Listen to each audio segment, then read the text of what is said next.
अगर किसी सुनसान सड़क पर चलते हुए आपको जमीन पर पड़ी एक चमकदार अंगूठी मिल जाए तो क्या आप उसे उठाएंगे? राजेश ने उठाई थी और उसी दिन से उसकी जिंदगी बदल गई। यह कहानी है मृगनयनी की, एक ऐसी स्त्री जिसकी आंखें हिरनी जैसी थी मगर अंदर छुपा था रौद्र अंधकार। सावधान रहिए, क्योंकि ये सिर्फ एक कहानी नहीं है, यह एक चेतावनी है उन लोगों के लिए जो रात को रोशनी में अंधेरी शक्तियों से टकरा बैठते हैं। आज सुनेंगे ऐसी ही कहानी जो आपके रोंगटे खड़े कर देगी। दिल्ली की चमकती रोशनियों के बीच राजेश अपने जीवन में खुश था।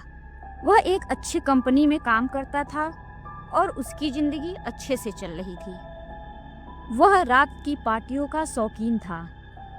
उस रात भी वह पार्टी से वापस लौट रहा था। सड़क पर चलते चलते अचानक उसकी नज़र एक चमकती हुई चीज पर पड़ी। झुक कर देखा तो वह एक सोने की अंगूठी थी जिसका आकार अष्टकोणीय था। उसमें लाल पत्थर जड़ा हुआ था। राजेश ने उस अंगूठी को उठाया और कहा, आज तो लॉटरी लग गई। राजेश ने मुस्कुराते हुए अंगूठी को जेब में डाल लिया।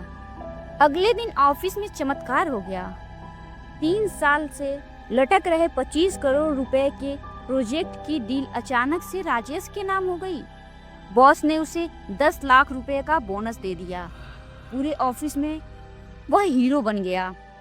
बॉस ने खुशी से कहा, राजेश तुमने तो कमाल कर दिया। 3 साल से ये प्रोजेक्ट हाथ से निकलता जा रहा था। राजेश को लगा जैसे कोई जादू हो रहा हो। घर पहुंचा तो माँ से पता चला सरकारी जमीन का रुका हुआ पैसा आखिरकार मिल गया। छोटी बहन शिखा का फोन आया कि उसे ऑक्सफोर्ड यूनिवर्सिटी में इंटर्नशिप मिल गई। यह सब कुछ उस अंगूठी के वजह से हुआ। राजेश ने मन में सोचा और अंगूठी को ध्यान से देखा। उसी रात राजेश को सपना आया। एक अत्यंत सुंदर महिला उसके सपने में दिखाई दी। हिरनी जैसी आंखें, काले घने बाल और मोहक मुस्कान। राजेश का दिल धड़कने लगा। अगली सुबह ऑफिस जाते समय रेड लाइट पर वही महिला दिखाई दी, बिल्कुल वैसे ही जैसे सपने में थी। राजेश हैरान रह गया, यह कैसे हो सकता है। रात को जब घर पहुंचा तो वह अंगूठी देखा। तभी उसके कानों में फुसफुसाहट की आवाज सुनाई दी, हल्की मधुर आवाज जो उसके कानों तक पहुंच रही थी। तीसरी रात सपने में फिर वही महिला आई। इस बार उसे बोला, मैं मृगनयनी हूँ, हम दोनों मिलने के लिए लिखे गए हैं। राजेश तुम कौन हो, मैं तुम्हें कैसे जानता हूँ? राजेश ने पूछा। अंगूठी पहनकर मेरा ध्यान करो, मैं तुम्हारे सामने प्रकट हो जाऊंगी, मृगनयनी ने कहा। राजेश की नींद तुरंत खुल गई। उसने तुरंत अंगूठी पहनी और आंखें बंद करके मृगनयनी का ध्यान किया। अचानक कमरे में एक नर्म रोशनी फैली और मृगनयनी उसके बिस्तर के पास खड़ी दिखाई दी। तुम तो वास्तव में यहाँ हो, राजेश ने कहा। हाँ राजेश, मैं एक अनुरागिनी यक्षिणी हूँ। एक दुष्ट तांत्रिक ने मुझे धोखे से इस अंगूठी में कैद कर दिया है। तुम्हारे जीवन में आने के बाद से तुम्हारे बिगड़ते काम बनने लगे। क्या ये सच नहीं? राजेश को एहसास हुआ यह बात सच थी। मुझे इस कैद से मुक्त करा दो, मैं तुम्हें दुनिया की हर चीज दिलाऊंगी, धन, यश, प्रेम, सब कुछ, मृगनयनी ने अपनी मोहक आवाज में कहा। मुक्ति की प्रक्रिया मृगनयनी ने राजेश को समझाया कि अमावस्या की रात शमशान घाट में 12 से 3 बजे के बीच एक जटिल प्रक्रिया करनी होगी। तुम्हें चाहिए होगा केसरिया सिंदूर, लाल सिंदूर, काला सिंदूर, लौंग, राई, नमक, कलौंजी, करंज, एक मुर्गा, एक बकरा और इसकी कलेजी, मृगनयनी ने विस्तार से बताया। राजेश को यह सब अजीब लगा, लेकिन मृगनयनी के प्रेम और सफलता के वादों ने उसे राजी कर लिया। अमावस्या की रात राजेश शमशान पहुंचा। तब सब सामान लेकर उसने हवन की तैयारी की। मृगनयनी के बताए गए मंत्रों की जाप करते हुए उसने प्रक्रिया पूरी की। हवन की राख और बकरे के खून को मिलाकर एक यंत्र बनाया और उस पर अंगूठी रखी। अगले ही पल एक तेज रोशनी के साथ मृगनयनी प्रकट हुई। राजेश, तुमने मुझे मुक्त करा दिया, वह खुशी से चिल्लाई। जाल में फंसता राजेश, मृगनयनी राजेश के फ्लैट में रहने लगी। वह कहती थी कि केवल राजेश ही उसे देख सकता है। अंगूठी पहनकर नाम लेने पर वह प्रकट हो जाती थी। राजेश, तुम इस छोटी सी नौकरी में क्यों फंसे हुए हो? अपना खुद का व्यवसाय शुरू करो, मृगनयनी ने उसे प्रेरित किया। एक मीटिंग के दौरान मृगनयनी ने राजेश को कंपनी का प्रोजेक्ट खुद लेने को कहा। मैं इसे 60% कम लागत में पूरा कर सकता हूँ, राजेश ने अचानक कह दिया। बॉस हैरान रह गया। राजेश ने नौकरी छोड़ दी और अपना व्यवसाय शुरू किया। रातों में मृगनयनी उसके साथ रहती थी। राजेश को महसूस होता था जैसे वह उसके साथ शारीरिक संबंध स्थापित करती थी। सुबह उठने पर वह थका हुआ लेकिन ऊर्जावान भी महसूस करता था। अजीब बात यह थी कि कभी कभी राजेश को लगता था जैसे रात में उसका शरीर उसके नियंत्रण में नहीं रहता। वह बेहोशी में कहीं चला जाता था। एक दिन राजेश ने देखा कि एक व्यक्ति सड़क पर गिरा हुआ है। एक्सीडेंट हुआ था। राजेश ने उसकी मदद की और अस्पताल पहुंचाया। उस व्यक्ति ने राजेश को भयभीत नजरों से देखा। तुम्हारे साथ कोई अंधेरी छाया है, वह कराहते हुए बोला। उस रात राजेश के सपने में वही व्यक्ति आया। राजेश, तुम्हारी जान खतरे में है। तुम एक पिशाचनी के साथ खेल रहे हो, वह तुम्हें बर्बाद कर देगी। राजेश की नींद खुल गई। उसने मृगनयनी से इस बारे में पूछा।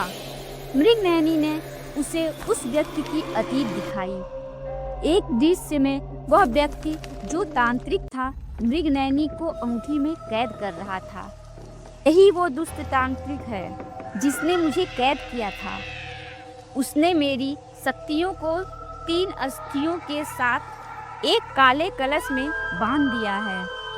मुझे वह कलश चाहिए, मृगनयनी ने कहा। राजेश उस तांत्रिक के घर गया। वह एक गुप्त कक्ष में सैकड़ों काले कलश रखे थे, लेकिन असली कलश नहीं मिला।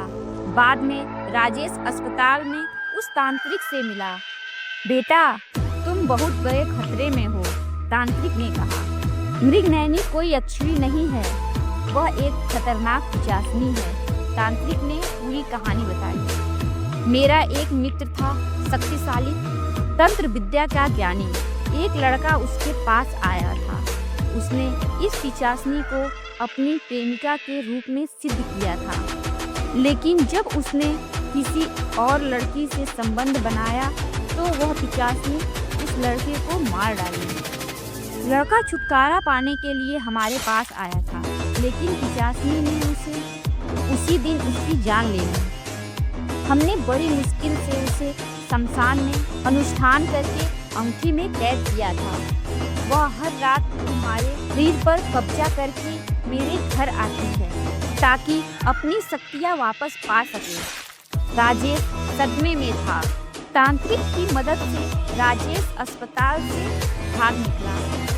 वह अपने एक दूसरे घर पहुंचा और परिवार से विदेश जाने का बहाना बनाया। हमको मृगनयनी प्रकट हुई। वह बेहद क्रोधित थी। तुमने मुझे धोखा किया है राजेश, उसकी आवाज में गुस्सा था। अचानक मृगनयनी का रूप बदल गया। वह एक भयानक पिशाचनी बन गई। लंबे नाखून, लाल आंखें और डरावना चेहरा। अब तुम मुझसे बच नहीं सकते, वह दहाड़ी। राजेश ने तुरंत अपनी बहन शिखा को बुलाया, लेकिन पिशाचनी ने शिखा पर हमला किया। शिखा के साथ फर्स्ट एक्सीडेंट हुआ। हालांकि वो बच गई। तांत्रिक और उसका बेटा पिचासनी को दोबारा कैद करने की तैयारी कर रहे थे। राजेश को एक घेरे में बैठा दिया और अंगूठी तांत्रिक को सौंप दिया, लेकिन डर के मारे राजेश घेरा तोड़कर भाग गया। शिखा, जो छुपकर सब कुछ देख रही थी, उसने एक चौंकाने वाली बात देखी। तांत्रिक का कलश नकली था और पिचासनी ने असली तांत्रिक को मार दिया। पिचासनी ने शिखा से मुलाकात की और खुद को मृगनयनी रूप में पेश किया। मैं एक अप्सरा हूँ शिखा। उस तांत्रिक ने मुझे कैद कर लिया था और मैं उन शक्तियों के लिए उसके पास गई थी। मुझे अपनी शक्तियाँ वापस चाहिए, मृगनयनी ने मासूमियत से कहा। मृगनयनी ने शिखा को अत्यधिक सुंदर बना दिया। शिखा का चेहरा इतना खूबसूरत हो गया कि हर कोई उसे देखता रह जाता। तांत्रिक का बेटा जानता था कि असली कलश और गुरुजी कहाँ हैं। तुम उसे अपनी प्रेम में फंसाकर जानकारी निकालो, मृगनयनी की चालाकी से कहा। शिखा तांत्रिक के बेटे से मिली।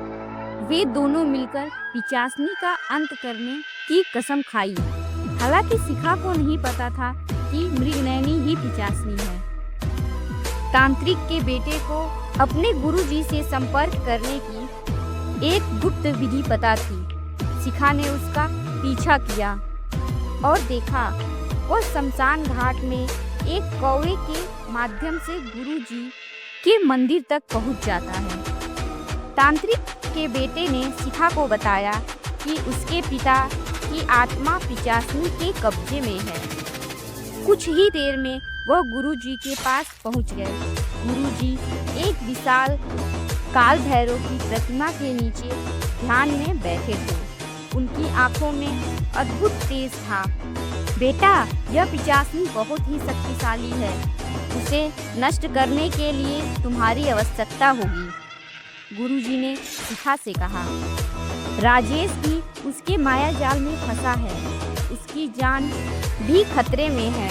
क्या तुम हमारी मदद करोगी? शिखा ने हाँ कह दी। अमावस्या की रात शिखा और तांत्रिक का बेटा और गुरुजी शमशान पहुंचे। गुरुजी ने शिखा को एक घेरे में बिठाया और उसका हाथ अपने हाथ से बांधा। बेटा, जो मृगनयनी तुम्हें दिखाई देती है वह पिचासनी है। उसने तुम्हें धोखा दिया है, गुरुजी ने कहा। तभी मृगनयनी वहां प्रकट हुई। शिखा, तुमने मुझे धोखा दिया है, वह चिल्लाई। गुरुजी ने शिखा से कहा, उस पेड़ को देखो। शिखा ने देखा तो पेड़ पर एक भयानक पिचासनी उल्टी लटकी हुई थी, काली डरावनी लंबे नाखून वाली। गुरुजी राजेश को लेकर आए।